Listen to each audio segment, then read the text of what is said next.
to thank the community for stepping forward and helping us locate her remains. We'd like to thank them for having patience with the family and for their support. It has been a long year.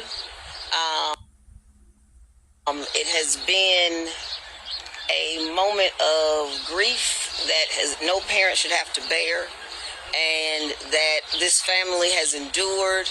They've held their heads up high as they've sat through this trial. There were moments of weakness, there were moments of anger, there were moments of frustration, and throughout all of that, they were victorious in seeking justice. That was the most important thing to them, and we are appreciative to this community for supporting them in that.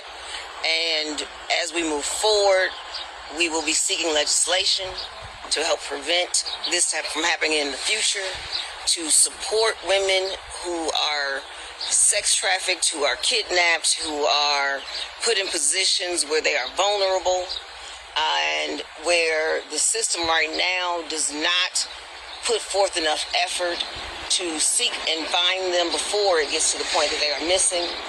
We want a situation where when someone steps forward and says that someone is missing, immediate actions are able to be taken.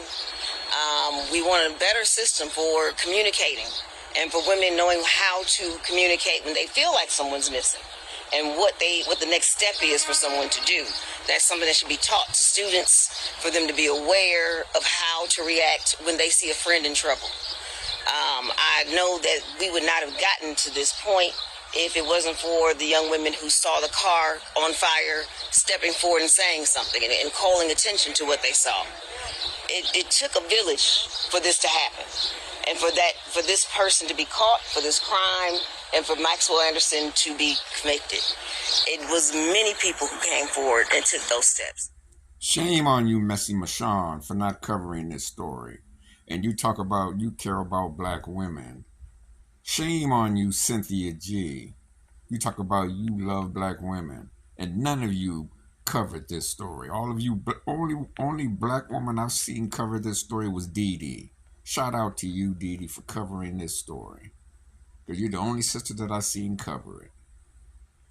This family and bringing forth that type of legislation and drafting those types of bills. She's been being instrumental in this community for seeking information from victims, from witnesses, on how she can support what that bill should say. So if you have that type of information, if you have anything that you want to provide to her office, please do so. To me, the more voices that are heard, the more experts that can provide information, including psychologists, therapists, victim witness representatives, politicians, as well as litigators on both sides, defense attorneys and prosecutors alike. That information being brought forward to be put into a bill that can be concise, that can be proactive, that's important to this family at this point.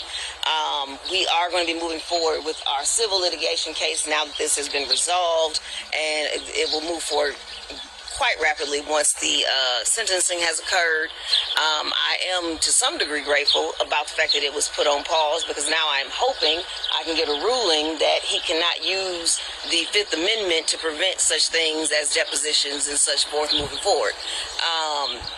And we greatly did have the intent to hold a deposition where we will ask pertinent questions and where we can hopefully finally get to some other truths that the family would like answers to. And I thank you all. Rest in peace, Sade Robinson, and condolences to the Robinson family.